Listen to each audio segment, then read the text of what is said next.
In this lecture, in this unit, we're going to provide essentially an introduction to this growing area called knowledge translation.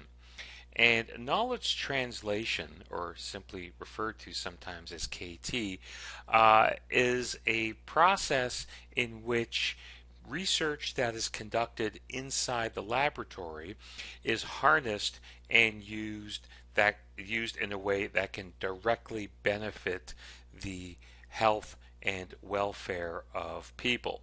And the definition here on the left hand side of the slide is one that's produced by the Canadian Institutes of Health Research.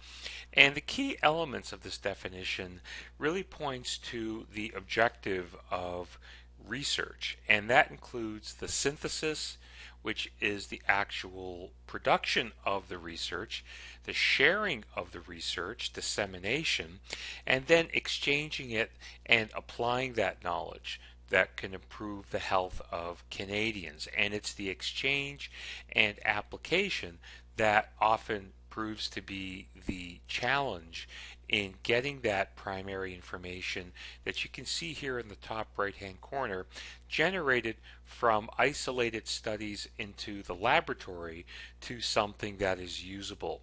Another area of research is referred to as translational research.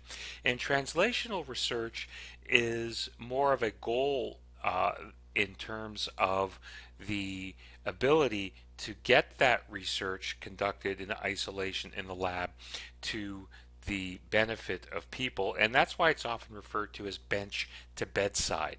And so the bench refers to the bench inside the laboratory where the work is done to collect this new information and bring it to the benefit of patients in the bedside. A closer link to the benefit of conducting research to affecting the health and welfare of people is what's called clinical research. And so clinical research is often conducted on patients, those patients that do consent to participating in the research study, and there is a closer link with that clinical research to the benefit of patients. And so in the bottom left hand corner of the slide here you see what could be a patient undergoing transcranial nerve stimulation and this magnetic stimulation, and this will help to determine what areas of the brain control certain motor actions. But all of this ultimately goes to the goal of translating that knowledge that can be used for patients. Now, the term knowledge translation is relatively new, and as being a new concept in the area of research, what has appeared are a number of other terms and synonyms that attempts to achieve the same goal. And so the term knowledge translation is the most common one that is used, although there are a large number of other terms that are also used as well. Now, the idea of translating research into something that is beneficial is not necessarily a new idea. In fact, the idea of knowledge translation dates back to a medical researcher by the name of Archie Cochrane. And Archie Cochrane had an interest in examining health issues of people that work in the mining industry, as well as people afflicted with tuberculosis. And Archie Cochrane's idea was to develop an approach to treating patients that was much more effective as well as much more efficient. And he identified that there were limitations, there are always limitations in resources in the field of healthcare. Therefore, healthcare had to be proved to be efficient and effective, and in order to prove an effective treatment for a disease or a condition, that treatment must have or should have a foundation that is grounded upon direct observation. And Archie Cochrane was a strong proponent of the RCT. And of course, this is the randomized controlled trial type of experimental design. And the RCT, considered the gold standard of experimental designs, are the ones that will control the largest number of threats to the validity of the study and produces what is considered to be the most valid outcomes of the wide array of research designs. And so as a result, as being a strong proponent, Archie Cochrane thought that the RCT was critical to developing a strong basis of medical treatment because these types of studies provide more reliable information.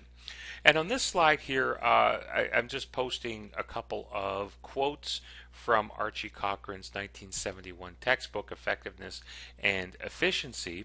I will, although I won't read these quotations, I encourage you to read these quotations as it summarizes really the motivation behind the establishing the foundation of ensuring that medical treatments do have a solid basis in fact, and that is established through research. Now, as a result of Dr. Cochrane's work in establishing a foundation as the basis for medical treatments, the Cochrane collaboration was developed. And this is a screenshot from the website of the Cochrane collaboration. And this is a collection of scientists and researchers that have come together in order to closely examine research that can have an effect on specific clinical conditions.